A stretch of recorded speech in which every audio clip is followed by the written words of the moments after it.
Everyone, कैसे हैं आप सब? आई होप सभी स्वस्थ और मस्त होंगे। आज के स्टूडियो में मैं आपको कुछ इंटरव्यू से रिलेटेड क्वेश्चन बताने वाली हूँ। जैसे अगर आप ओ लेवल का एग्जाम दे रहे हैं, यानी M1R5 आपका आईटी टूल्स का जो एग्जाम होता है, उसमें आपको राइटर, कैल्क, इम्प्रेस जो आपका एक जो है प्रैक्टिकल वाला पोर्शन होता है, उसमें आपको राइटर, कैल्क, इम्प्रेस से कुछ क्वेश्चंस भी पूछे जाते हैं, जो कि आपका वाइवा होता है जब राइट, आपका जब वाइवा होता है तो आपको राइटर, कैल्क, इम्प्रेस से भी क्वेश्चंस पूछे जाते हैं, और आपका जो भी M1R5 यानी एडिट उसमें जितने चैप्टर है उनसे भी रिलेटेड कुछ ना कुछ आपसे पूछा जाता है।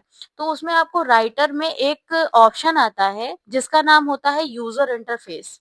आपने यहाँ पे देखा होगा, ये आपके मेन्यू बार में सारे जो ऑप्शंस हैं टैब्स के, यहाँ पे आपका यूजर इंटरफेस नाम का एक ऑप्शन आता है, जो काफी बार आपसे पूछा जाता है वाइवा वगैरह में।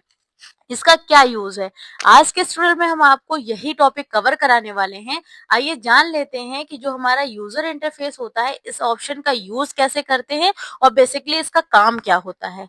ठीक है, देखिए ज्यादातर क्या होता है, आप इसके नाम से ही इसका काम आपको समझ में आ रहा होगा। जो हमारा यूजर इंटरफेस होता है, यानी यूजर यूजर का मतलब किसी भी एप्लीकेशन को जो यूज करता है, यानी एप्लीकेशन को यूज कौन कर रहा है, हम और आप।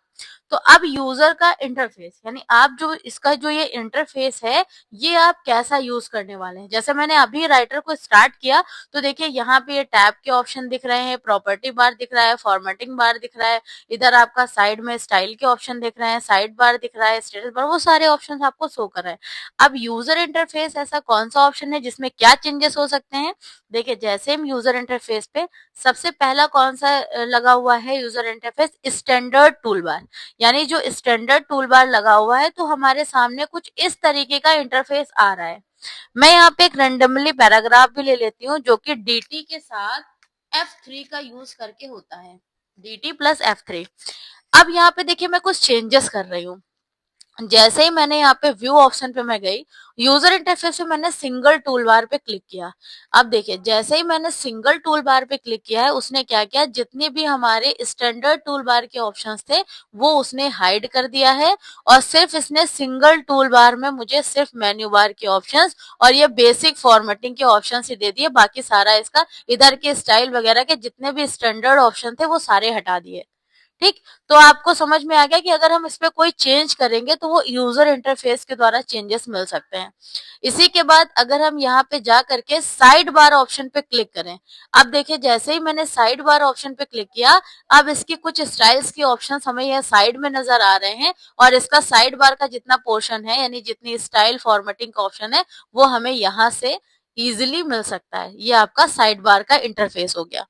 इसी के बाद आपका एक ऑप्शन यहीं पे मिलता है जिसको बोलते हैं टैब्ड। अगर मैं यहाँ पे टैब्ड वाले ऑप्शन पे क्लिक कर दूं, तब आप क्या देखोगे, ये देखिए आपका ये फॉर्मेटिंग बार पूरा चेंज हो गया। अब आपके देखिए टैब के ऑप्शंस भी सारे छिप गए हैं, जो जितने भी आपके सारे टैब खुल के आ रहे थे सामने, वो सारे ऑप्शंस आपके यहाँ पे हाइड हो गए। सिर्फ इंसर्ट, लेआउट और रेफरेंस व्यू केवल इतना ही बचा हुआ है, और बाकी सारे टैब आपके यहाँ पे नजर नहीं आ रहे हैं।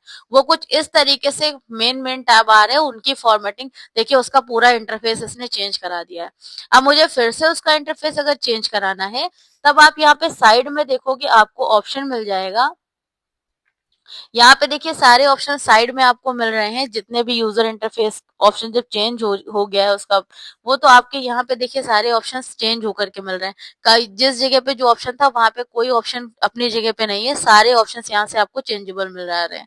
ठीक है, अब मुझे फिर से उसी पोजीशन पे लाना है, तो फिर मुझे स्टैंडर्ड टूल बार में लाना है, तो फिर मुझे क्या करना पड़ेगा, उसके इंटरफेस को ढूंढना पड़ेगा। यानी कहाँ से हमें वो मिलेगा, आइए जान लेते। आपने देखा जैसे ही मैंने टैब्ड वाले ऑप्शन पे क्लिक किया, ये सारे ही ऑप्शंस इसके चेंजेबल हो गए, और सारे टैब कुछ इस तरीके का इंटरफेस करके हमें शो कर रहे हैं। अब वापस मुझे स्टैंडर्ड टूल बार में आना है, तो आपको यहाँ पे साइड में देखिए ऑप्शन हाईलाइट कर रहा होगा। बेसिकली कभी कभी ऐसा होता है कि आपको राइटर का इंटरफेस जो है चेंज होकर के मिलता है, तब आपको घबराने की जरूरत नहीं है। आपको समझ में आना चाहिए कि वो हमारे पास एक ऑप्शन रहता है व्यू टैब में, जिसमें सारे ऑप्शंस हमारे यहाँ से चेंज हो जाते हैं। ये देखिए आपको लास्ट कॉर्नर पे यहाँ जाना होगा, इस पे क्लिक करना होगा। देखिए यहाँ पे आपका यूजर इंटरफेस ऑप्शन मिल जाएगा, और फिर से आप स्टैंडर्ड टूल बार पे क्लिक कर दोगे, तो जिस पोजीशन में आपका स्टार्टिंग से यूजर इंटरफेस होकर के आता है, वही आपका फिर से ऑप्शन आपको सामने हाईलाइट होकर के मिल जाएगा।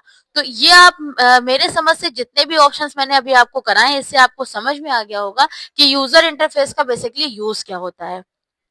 ठीक है, तो यहाँ पे यही सारे चेंजेस करने के लिए, अलग अलग ऑप्शंस के चेंजेस करने के लिए, यहाँ पे टैब्ड देखिए कॉम्पैक्ट में कर दिया मैंने, टैब्ड में कर दिया, साइड बार में कर दिया, या यहाँ पे ग्रुप बार कॉम्पैक्ट में हम कर देते हैं। तो यहाँ से भी हम सारे ऑप्शंस देखिए इस तरीके का इंटरफेस इसका बार बार चेंज होकर के आ रहा है। तो ये हमारा ऑप्शन होता है यूजर इंटरफेस का। अब देखिए वापस मुझे फिर से उसी पोजीशन पे उसको लाना है, तो आप फिर से वही चीजें अप्लाई कर दोगे और आपका इंटरफेस उसी तरीके से शो कर जाएगा। हम यहाँ पे आपका यूजर इंटरफेस आ गया, स्टैंडर्ड टूल बार पे आ जाएंगे और आपका ये देखिए इंटरफेस कुछ इस तरीके का हो जाएगा। तो ये ऑप्शन आपको प्रॉपरली समझ में आ गया होगा कि अगर आपसे वाइवा में यूजर इंटरफेस के बारे में पूछा जाता है, तो आप ये सारे ऑप्शन यूज करके और उसको इस तरीके से उसका इंटरफेस चेंज करके इसका पूरा बेसिक यूज आप बता सकते हो। तो कैसा लगा वीडियो कमेंट के द्वारा बताइएगा। Thanks for watching, thanks for supporting, thank you so much.